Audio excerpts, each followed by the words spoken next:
The next question, how does Sophie include her brother Joff in her fantasy for future? In her fantasy for future, how did she include? कैसे उसने अपने भविष्य की कल्पना में अपने भाई जॉफ को जोड़ लिया? You remember what did she feel? She dreamt of Joff riding a motorcycle, wearing a jacket, and then imagining that she'll be sitting at the back and he'll be riding the motorbike. Through that, he felt Joff to be included in the story. और साथ ही साथ she also includes her brother in the sense that she tells the story to her brother. She tells the story to her brother that she met in Roy's shop a famous footballer called Danny Casey, and that he asked him something. In response, she replied that, well, I want autograph. Then what did Cassie say? If you care to meet me next week, I will give the autograph. ये सारी बातें, all these things, Sophie told Joff, and by doing so, she included Joff in that story background. The next question, which country did Danny Casey play for? Very simple question. Which country did Danny Casey play for? किस country के लिए खेलता था? He played for Ireland. And he played also for United clubs and all that. Question number 8. Why didn't Sophie want Jenny to know about her story with Danny? Sophie क्यों नहीं चाहती थी कि जेनी को वो बात मालूम पड़े जो उसने कैसी के बारे में जॉफ को बताया था? What is the answer? The word is gawky. You remember? She used somewhere that because he felt that she was gawky. और गॉकी का मतलब क्या होता है? फूहड़. तो ऐसा वर्ड लेके आपको इसका आंसर बनाना है, where you have to describe that yes, she was not the kind who would keep things to herself. She would tell it to everyone. And then she feared that once it is told to people in the neighborhood, the people in the neighborhood will all gather around her house, will ask her father, what is all this story going about? Being spread by Sophie, father will get angry and mother will get all the more angry. That is what is the answer to this question. Next. Sophie and Jenny were classmates and also friends. What was the difference between these that show up in the story? Now, this question makes it necessary that we have understood the character, understanding the character.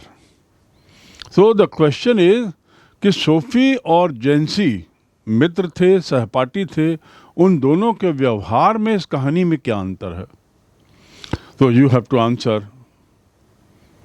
Number 1, Sophie lives in the world of dreams. Fantasizing. Fantasy means kalpana. She lives in the world of dreams. Make-believe world. Thinks big things, which is beyond approach, which is not possible. On the other hand, Jency is very practical. She is down to earth. Very realistic. Another difference, Jency was somewhat very ambitious. Sophie was very ambitious. बहुत ज़्यादा उसकी बड़ी इच्छाएं थीं. Jansi was very practical. Jansi was very down to earth, very practical. The third difference, Sophie was very kind of talkative, very chirpy. Chirpy, chirpy, talkative. On the other hand, Jansi was a quiet kind of girl. Jansi was a quiet kind of girl.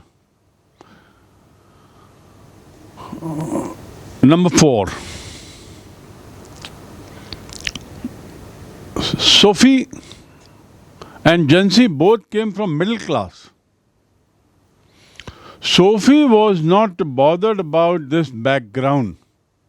She felt money comes easily. She will have enough money to start a boutique and to be actress and so on, so forth. Both are very, very costly affair. On the other hand, Jansi, she also came from middle class, but she was, very sensible. She was very sensible, so sensible that she even asked Sophie, no shop will take you. She told Sophie, no shop will take you immediately for a job. How can you think that you will be suddenly made manager? That means you have to undergo proper stage. You have to be trained. You have to learn the art of running a shop. And so, in other words, Jansi was very down to earth. Jansi was very practical. Next question. Did Sophie really meet Danny Casey? What do you think? After having read the whole story, understood the whole story, what do you think? Did she really meet Danny Casey? Very short answer. Your understanding must say no. Then how this story is all about? The answer is no. Sophie was only dreaming. Sophie was only fantasizing. The correct word will be fantasizing. Sophie being a very young girl at tender age. Like any other children of her age, she was also fantasizing, imagining. Next question. Which was the only occasion when she saw Danny in person? Now, in person means what? व्यक्तिगत रूप से. Which was the only occasion? Occasion mane mauka. When Sophie saw Danny in person. The answer is the football stadium, where, like a pilgrimage, the whole family would go to the stadium to watch football match, where Irish team will play, and as a part of Irish team, Danny Casey would be there. So, last Saturday, she saw Danny Casey in the stadium. That was the only time. That's the answer. Please note that I'm not going to tell you each and every word. I'm only going to pick up those words which I feel will be of use to you in your day-to-day life. मैं केवल वही शब्दों के अर्थ, कठिन अर्थ आपको यहाँ पर बताऊंगा जिनके उपयोग की संभावना आपके द्वारा इस उम्र में ज़्यादा है, जिसके आसपास, जो आपके आसपास के शब्द हैं. So let's start with this. First is boutique, जो शुरू में हमने देखा, फैशनदार कपड़ों की दुकान, और इसका उच्चारण देखिए, उच्चारण is boutique, BOUTIQUE. Sophie was keen in opening a boutique. You remember? Yes. Straight off मतलब एकदम. Straight off he answered. उसने तुरंत एकदम उत्तर दिया. Ear mark, पहले से निर्धारित, पहले से तय. This chair is ear marked for our principal, sir. This bus is earmarked for Jagdalpur, मतलब रायपुर से जगदलपुर जाने के लिए बस है. सो earmarked मतलब पहले से निर्धारित. Melancholy, उदास, I told you. With a melancholy face he came to me. उतरा हुआ चेहरा लेकर वह मेरे पास आया. Melancholy, उदास चेहरा. Sophisticated, परिष्कृत. What is the meaning of the word sophisticated? Hindi में भी इसका अर्थ थोड़ा शब्द का अर्थ है परिष्कृत. Sophisticated मतलब someone who is sober, well behaved, सरल, विनम्र, and also polite, vinamr, sophisticated. Then next is to scoop. To scoop मतलब निकालना. He scooped out the lemon which had fallen into water. He scooped out the lemon he scooped out the grape which had fallen into water glass. Glass के अंदर जो अंगूर था उसको उसने scoop out किया चम्मच से. Then next is grimy means मैला and plump means गोल मटोल. Who was plump? Father had plump cheek. Sophie's father had plump cheek. To stoop मतलब झुकना.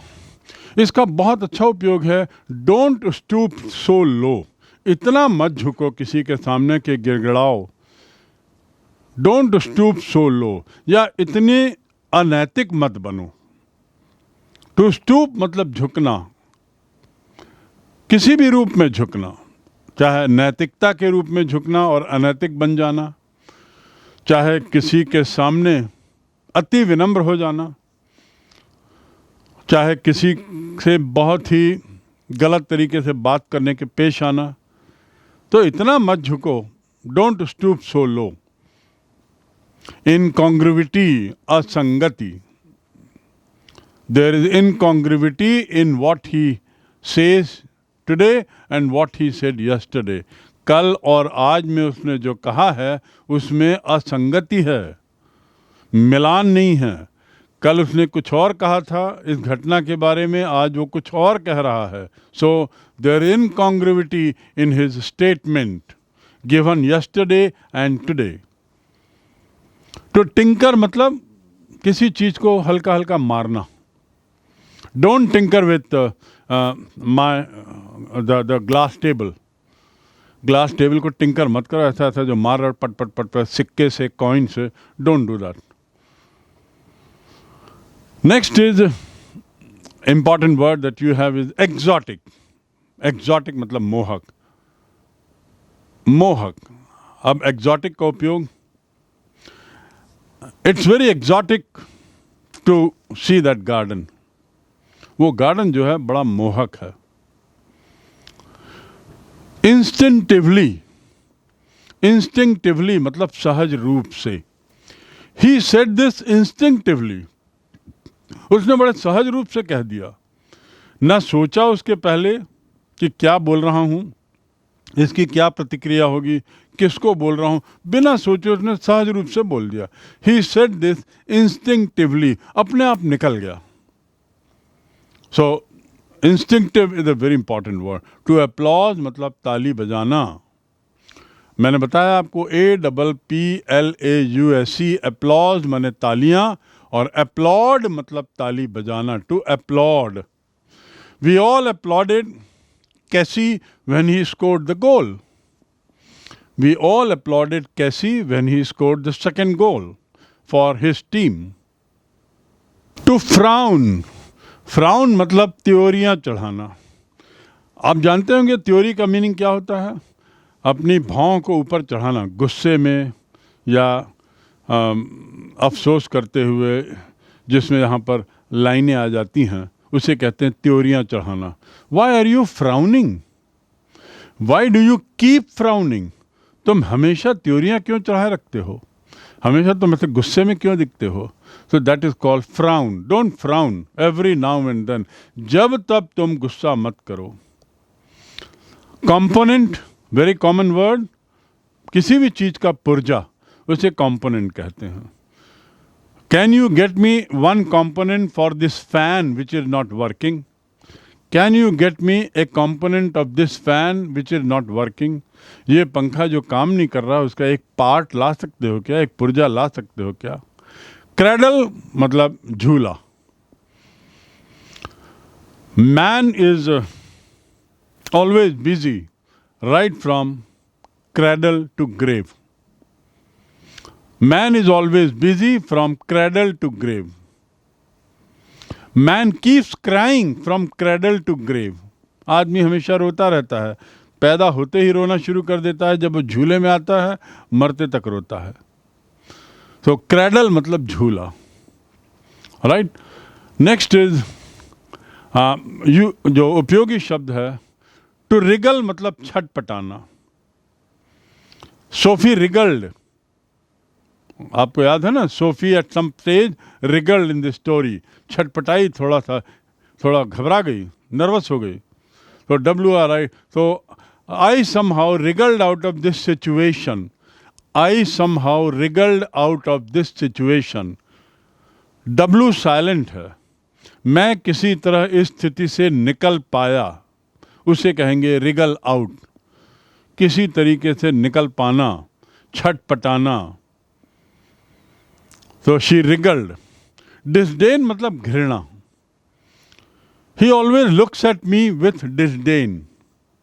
एक नफरत की नजर से वो मुझे देखता है, घृणा की नजर से, नफरत की नजर से. ही always looks at me with disdain. थोड़ा सा नफरत, घृणा से ज्यादा उचित शब्द होगा नफरत, हल्की नफरत होना. डिस्ट्रैक्शन, यू ऑल नो, ऐसी चीजें जो आपका ध्यान भंग कर देती हैं. There are so many distractions these days children have. Most important distraction is mobile. The most important distraction that today students have is mobile, जो ध्यान भंग करते हैं. तो डिस्ट्रैक्शन मतलब ध्यान भंग करना. टू बी एग्रेसिव मतलब उग्र. ही इज वेरी एग्रेसिव, वो हमेशा उग्र रहता है.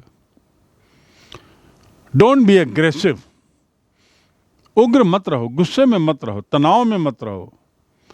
जब तब मार धाड़ के जो तुम्हारी जो भाव भंगिमा रहती है उसमें मत रहो. Don't be aggressive, be polite, be sober.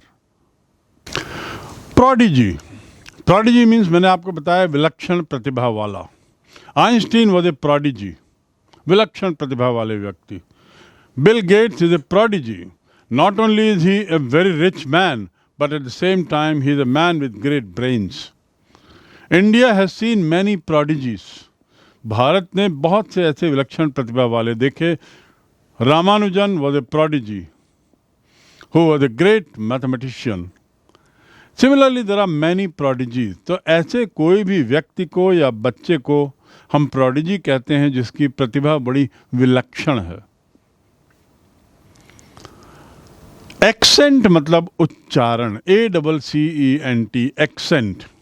उसका जो एक्सेंट है उसमें तेलुगु आता है, तेलुगु उच्चारण है. His accent has Telugu touch. His accent has English touch. अंग्रेजी जैसा बोलता है वो, हिंदी बोलता है. तो एक्सेंट मतलब उच्चारण. He has a very funny accent. उसका जो उच्चारण है बड़ा अजीबो गरीब है. फनी मतलब अजीबो गरीब, विचित्र. He has a very funny accent. उसका जो उच्चारण है, उच्चारण करता है जिस तरीके से वो शब्दों की, वो बड़ी अजीब है. पिलग्रिमेज. वैसे तो मैंने बताया पिलग्रिमेज का अर्थ धर्म, तीर्थ यात्रा. धर्म के नाम पर जो यात्रा होती है वह pilgrimage. We Hindus believe in annual pilgrimage. हम हिंदू लोग हर बार वार्षिक तीर्थ यात्रा में जाने में विश्वास करते हैं. Muslims they go for pilgrimage to Mecca and Medina. वो मुस्लिम लोग अपनी तीर्थ यात्रा मक्का मदीना के लिए करते हैं. सो पिलग्रिमेज. लेकिन यहाँ पे पिलग्रिमेज क्या है? इस कहानी में कोई तीर्थ यात्रा, धार्मिक यात्रा तो थी नहीं. ऐसी कोई भी जगह जिसको हम पवित्र मानते हुए नियम से जहाँ जाते हैं वो पिलग्रिमेज हो गई। तो एक इडियोमेटिक उपयोग यहाँ पर है पिलग्रिमेज का, that football ground was a pilgrimage, a place where they would go every time. And pilgrim मतलब तीर्थयात्री, पिलग्रिम मतलब तीर्थयात्री। So these people would go on pilgrimage every Saturday, अपनी तीर्थ यात्रा में निकल जाते थे। उनके लिए तीर्थ यात्रा मतलब धार्मिक स्थल नहीं, फुटबॉल का ग्राउंड। क्योंकि जैसा मैंने बताया इंग्लैंड आयरलैंड में फुटबॉल के बहुत ज़्यादा दीवाने रहते हैं लोग, और एक तरीके से उनके लिए बिल्कुल बहुत ही अहम काम होता है एक फुटबॉल मैच देखना सप्ताह में एक बार। So pilgrimage. Next is ecstatic. Ecstatic मतलब परम आनंद। You should not become ecstatic at any of your achievement. तुमको परम आनंद नहीं लेना चाहिए अपनी कोई से भी अचीवमेंट में, सामान्य रहो। क्योंकि आज परम आनंद है तो कल परम दुख भी आएगा। बट एक्सटैटिक मतलब परम आनंद, ये याद रखें। You should be ecstatic about the achievement of your team. बहुत खुशी होना। पब, जैसा मैंने बताया, सार्वजनिक शराब खाना। इंक्विजिशन मीन्स इंक्वायरी, परीक्षण। डैम एक शब्द मैंने आपको बताया था, dam with him, dam with जॉफ, that what she says Sophie. Dam मतलब बुरा भला कहना, डैम विद इट, वो जिसको अपन हिंदी में कहते हैं वो जय भाड़ में, that is what is damn. To startle मतलब चौंका देना, चकित कर देना। एंड टू गेट स्टार्टल मतलब चौंक जाना। The moment I saw Amitabh Bachchan standing next to me, I was startled. Amitabh Bachchan यदि मेरे बाजू में आ जाएगा तो मैं चौंकूंगा ही ना, आप भी चौंकेंगे। तो ऐसी स्थिति में क्या बोलते हैं, आई वॉज स्टार्टल्ड। पहली बार जब मैंने इतना बड़ा स्क्रीन देखा तो आई was startled. When I saw a huge screen for the first time in a cinema hall, much bigger than any size I have seen, I was startled. मैं चौंक गया। To stare मतलब घूरना। Why is that man staring at her? Why is that man staring at her? क्यों उसे घूर रहा है? तो to stare मतलब घूमना। और एक शब्द और है STAIR, स्टेयर। यहाँ टू स्टेयर मतलब घूरना की स्पेलिंग है STARE, और दूसरा शब्द है STAIR, स्टेयर माने सीढ़ी, सीढ़ी के टप्पे, stair. Next word, at a long distance, बहुत दूर। इसके बाद अगला शब्द है एट वंस। जैसे ही मैंने उससे कुछ कहा उसने तुरंत उसका जवाब दे दिया। He answered me at once. He answered me at once मतलब तुरंत एकदम जवाब दे देना। तो और स्पेलिंग देखिए ONCE, वंस, एट वंस, तुरंत, एकदम। और केवल वंस का मीनिंग क्या होता है, एक बार। You have met me once only. तुम मुझे केवल एक ही बार मिले हो। You have met me once only. लेकिन मैं जो यहाँ पे बोल रहा हूँ वह है at once, तुरंत, त्वरित, एकदम। Next is amazing. Amazing मतलब अद्भुत। The beauty of that village amazed me. उस गांव की सुंदरता ने मुझे बहुत ज़्यादा चकित कर दिया, बहुत ज़्यादा आश्चर्यचकित कर दिया। अमेजिंग मतलब wonderful, amazing. His progress is amazing. उसकी जो प्रगति है वो बहुत चकित करने वाली है, आश्चर्यजनक है, बहुत सुखद है। अमेजिंग में अच्छी भावना है। His performance is amazing. उसने जिस तरीके से कथक डांस किया स्टेज पर, हर performance on the stage, her Kathak performance on the stage was amazing. बहुत कॉमन वर्ड है. ईयर मार्क करना मतलब जैसा मैंने बताया पहले से ही तय करना. फासन, टू फासन मतलब बांधना.